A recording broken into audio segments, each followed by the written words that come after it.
It seems every year you're gaining more and more weight. And the only time you can be yourself is when no one's looking.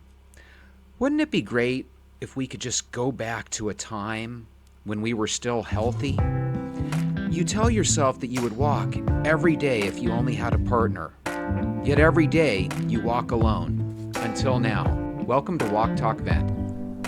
Show me your soul. Baby, I'll show you mine. Show me your soul.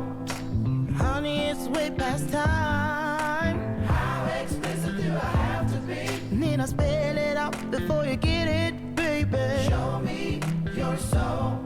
And honey, I'll show you mine. I'll show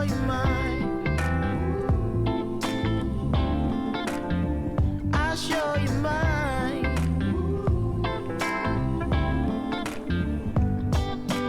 Oh, I'm standing right here holding up a sign, shamelessly displaying my state of What's up, mind. Venters?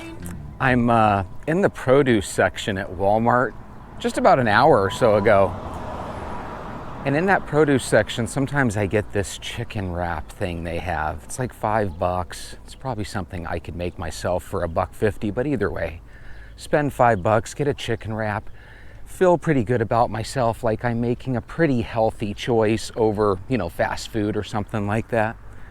Anyway, this woman comes up to me, little Asian woman, and she goes, "Can I ask you a question?" And her English was just absolutely horrible, but I could totally understand what she was saying. "Can I ask you a question?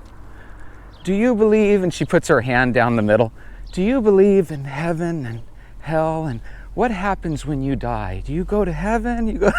It's like, oh my God. Pop quiz.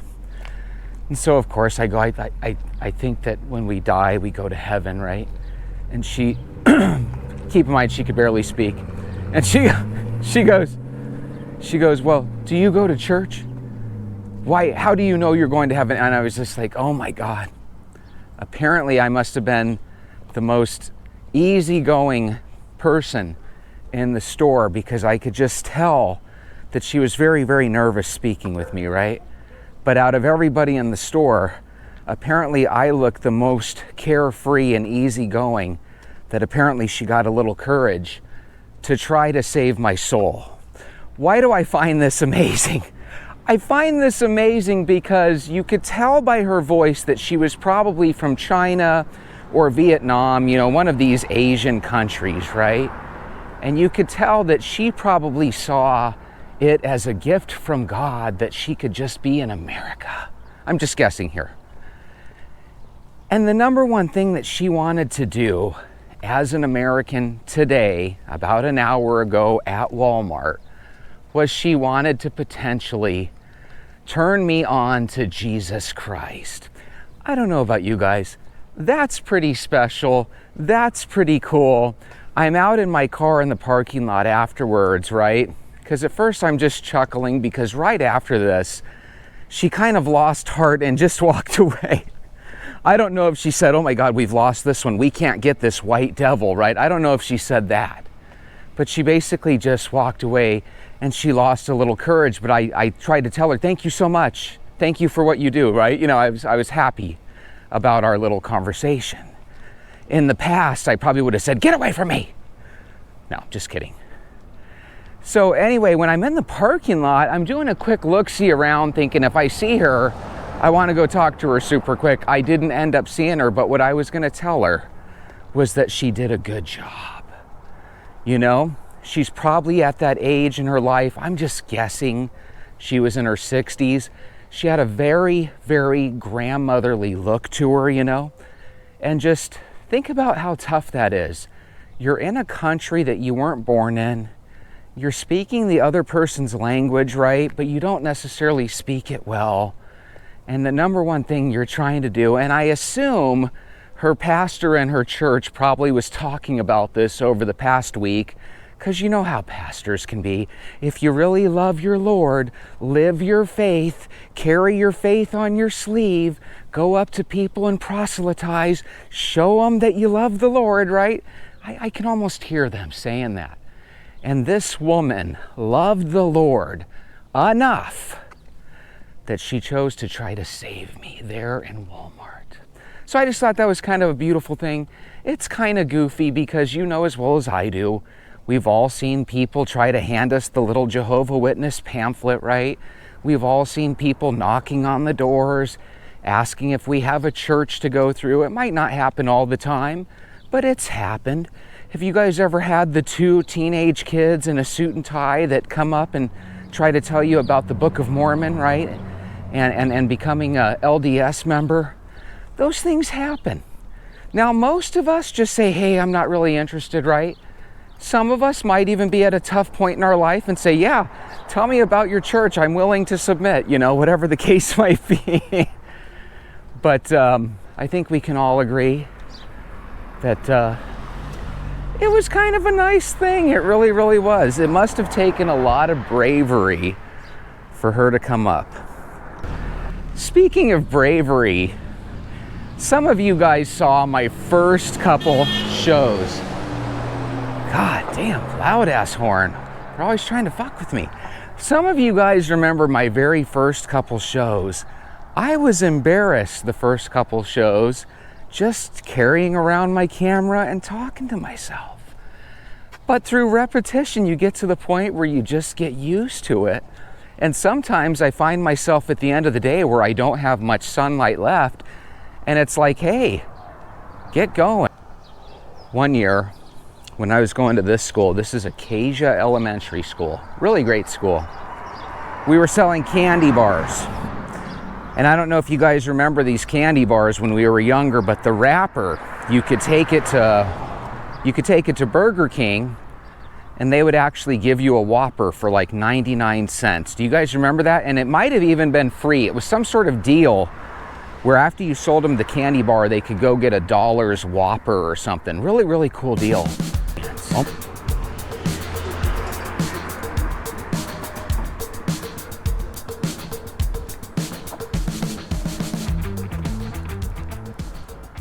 What the hell was I getting at with the chocolate bars? I don't even remember what I was bringing up the chocolate. Oh yeah, I do remember. So we would have the chocolate bars, and we would have to gain the courage to go up to strangers in the neighborhood, toting our box of chocolate bars to try to get them to buy a bar. I think it was $1 or $2 or $3, whatever it cost. And one of the selling points that we had was that, hey, you get a discounted Whopper. Because everybody loves the Whopper, especially back in the 80s when it was just getting popular to go out and eat fast food. I'm hoping some of you guys remember these candy bars we used to sell at school. God bless it. Anyway, make a long story short, because goddamn, I have a way of making short stories long, but to make a long story short, you got to walk for 20 minutes and keep talking. You try it. Make a long story short, you slowly get and acquire some game. You slowly start to realize that if you just ask people if they want to buy a candy bar, they're not going to say yes. But if you say, hey, buy a couple of candy bars, you get discounts on Whoppers, there's a Burger King right across the street, what do you say? And then if they say no, you might even throw a thanks a lot for nothing, cheapo, whatever you got to do. You start to gain strategy. So pretty soon you start selling those candy bars and you're good at it. I got to a point where every school year I couldn't wait till we got to sell candy bars because I think we earned prizes for that. But again, it's all a clouded memory. The reason I mention that is a couple years later, me and my buddy Jeff, who lived down the street, we wanted to go to the Arizona State Fair. The Arizona State Fair was something where you'd have to pay your admission. I think back in the day it was probably $10, $12 or whatever. And my mom was taking us.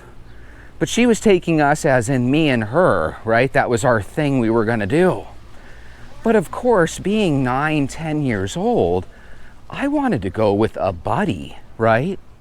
She goes, okay, but he needs to bring his own money. My mom was never the coolest mom.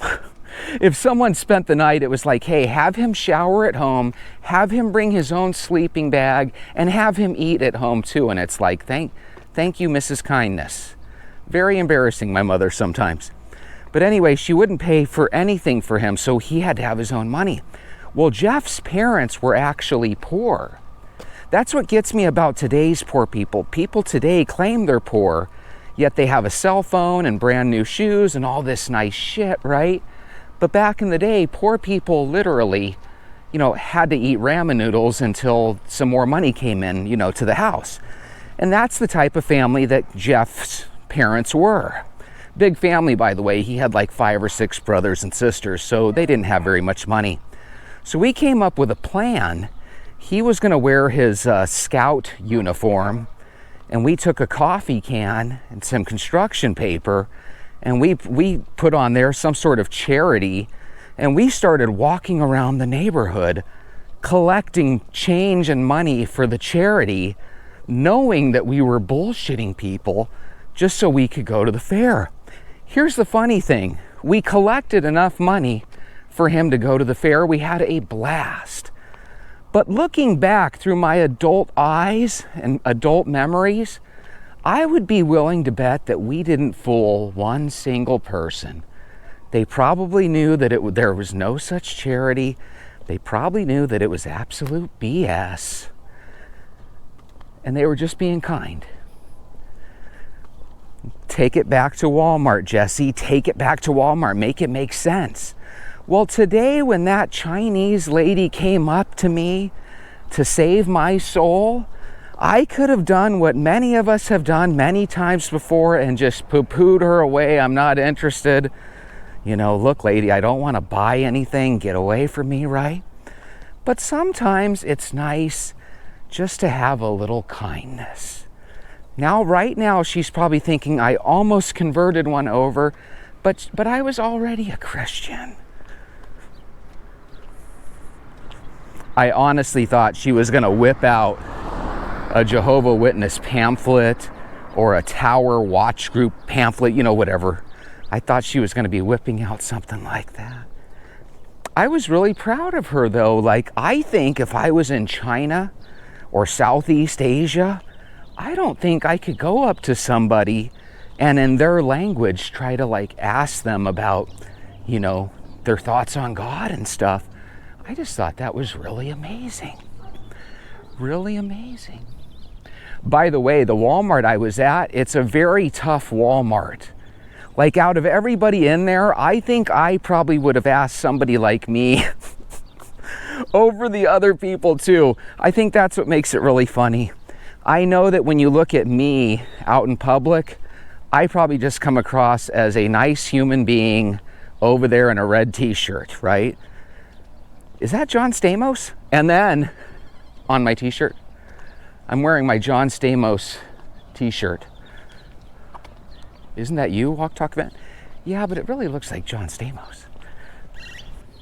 That's probably the real reason that homeless people come up to me to ask me for money. Because some people out there just have that natural look, like they're constantly angry, like, "Rah!" And when you're constantly angry looking, people don't want to come up and ask you for change or for money, But when you're out there and you actually go with the flow and you're not angry at the world, that's probably actually a good sign that people ask you for money. Does it get old and repetitive? Yes, because some of us live in cities where it's almost like you get hit up for money every other day.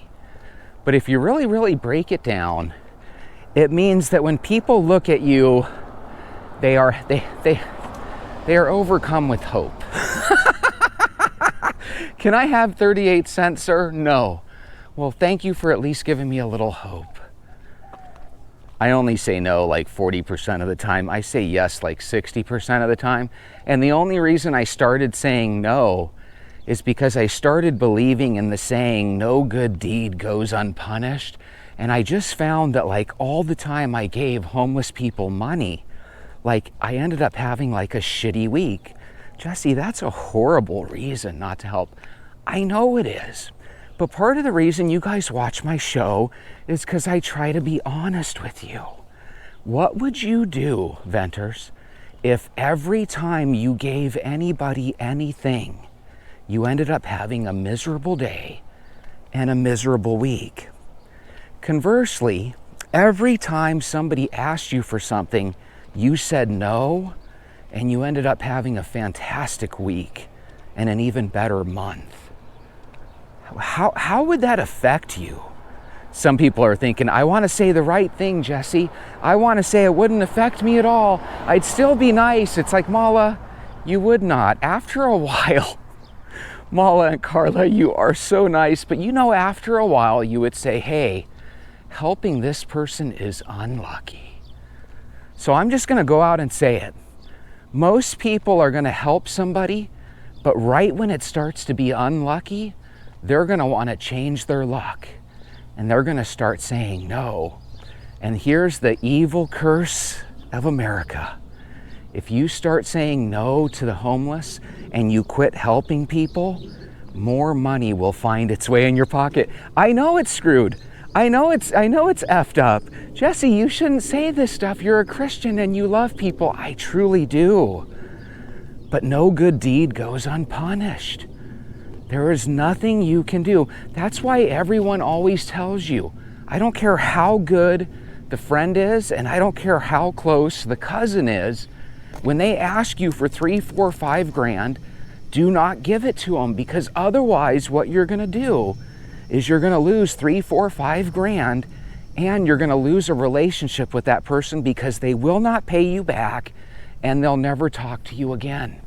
So the screwed up thing in this world is we need to help these people that are homeless, down on their luck, and unlucky.